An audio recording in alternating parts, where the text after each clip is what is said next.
वो शख्स जो बंटवारे से पहले पाकिस्तान के एक छोटे से गांव में पैदा हुआ, वो गांव जिसमें बिजली की सुविधा तक नहीं थी, उस गांव से निकलकर बंटवारे के बाद भारत आए। भारत में आकर अपनी पढ़ाई शुरू की, दादा दादी ने पालन पोषण किया, उसके बाद विदेश गए, पढ़ाई हासिल की और फिर देश के प्रधानमंत्री के पद पर 10 सालों तक काबिज रहे।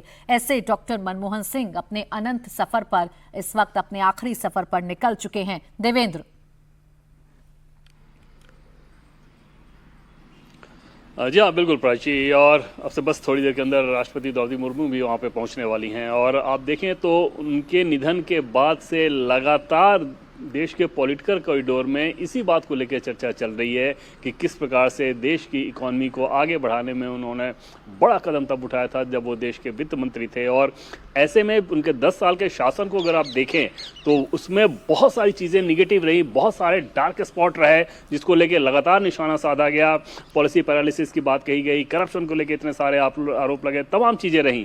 लेकिन उन सब के बीच जो उनकी चमकती हुई चीज़ थी, जो चमकता हुआ हिस्सा था, लगातार उसी की चर्चा हो रही है और हर कोई सिर्फ उसी के बारे में बात कर रहा है। तो ये वो चीज़ है जो कि मनमोहन सिंह ने अपनी सौम्यता, अपनी सज्जनता, अपनी विनम्रता से हासिल की थी कि चाहे कोई कितना भी तीखा राजनीतिक हमला उनके ऊपर हो, चाहे अंदर से वो किसी बात को लेके कितना भी असंतुष्ट हों, लेकिन कभी उसको जाहिर नहीं करते थे, न अपने दल के भीतर न विपक्षियों पे। और वो चीज़ बहुत खास बनाती है उस नेता को जो कि इतने लंबे समय तक देश में सार्वजनिक पद पर रहे और उसके बावजूद अगर इस गरिमा को उन्होंने बरकरार रखा तो वो इस लिहाज से ही कि ईश्वर ने उनके व्यक्तित्व में ये गुण दिया था। ऐसा आर्टिफिशियली क्रिएट नहीं किया जा सकता था, बल्कि नैसर्गिक गुण ये होना चाहिए था।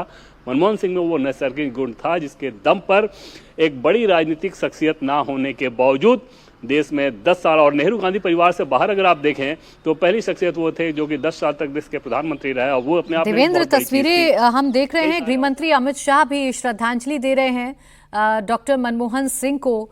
और देखिए, ये वो तमाम चेहरे हैं कि जब सक्रिय राजनीति या जब प्रधानमंत्री के तौर पर डॉक्टर मनमोहन सिंह देश में काम कर रहे थे तो इन चेहरों से उन्हें आलोचनाओं का सामना करना पड़ा। लेकिन आज यही चेहरे उनके सामने नमन कर रहे हैं, उनके सामने झुककर उन्हें प्रणाम कर रहे हैं, क्योंकि ये भी जानते हैं, जैसा कल प्रधानमंत्री ने कहा, गृहमंत्री अमित शाह ने कहा, ये भी जानते हैं कि ऐसे वक्त में डॉक्टर मनमोहन सिंह ने इस देश को उबारा था जब देश आर्थिक संकट से जूझ रहा था। रक्षा मंत्री राजनाथ सिंह भी अपनी जो श्रद्धांजलि है वो व्यक्त कर रहे हैं, नमन कर रहे हैं डॉक्टर साहब को, उन्हें श्रद्धांजलि अर्पित कर रहे हैं। और यही सच्ची श्रद्धांजलि है आज डॉक्टर मनमोहन सिंह को। जब जब डॉक्टर मनमोहन सिंह के बारे में चर्चा की जाती है, प्रधानमंत्री के उनके कार्यकाल की चर्चा की जाती है, वित्त मंत्री के तौर पर उनके कार्यकाल की चर्चा की जाती है, तो एक बात हमेशा कही जाती है कि क्रेडिट नहीं लेना जानते थे डॉक्टर साहब। इतने सरल और सौम्य व्यक्तित्व के नेता थे, या इतने सरल और सौम्य व्यक्तित्व के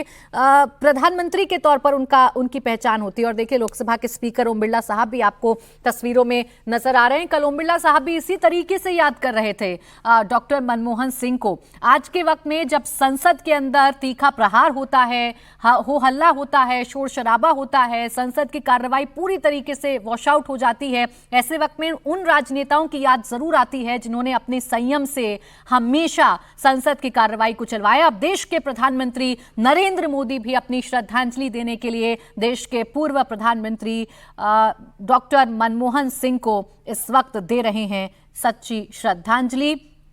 पीएम कल से ही ये बताते हुए नजर आ रहे हैं कि डॉक्टर साहब एक ईमानदार छवि वाले प्रधानमंत्री रहे।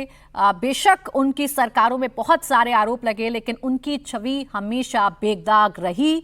इस बात का जिक्र प्रधानमंत्री नरेंद्र मोदी की तरफ से कल भी किया गया। आज भी वो अपनी श्रद्धांजलि व्यक्त कर रहे हैं, अपना नमन डॉक्टर साहब के प्रति इस वक्त प्रधानमंत्री नरेंद्र मोदी करते हुए नजर आ रहे हैं। तो मनमोहन सिंह की ये आखिरी सफर, ये आखिरी विदाई की तस्वीरें इस वक्त हम आपको दिखा रहे हैं। निगमबोध घाट पर राजकीय सम्मान के साथ, पूरे राष्ट्रीय सम्मान के साथ अंतिम संस्कार डॉक्टर साहब का किया जा रहा है और प्रक्रियाएं शुरू हो चुकी हैं।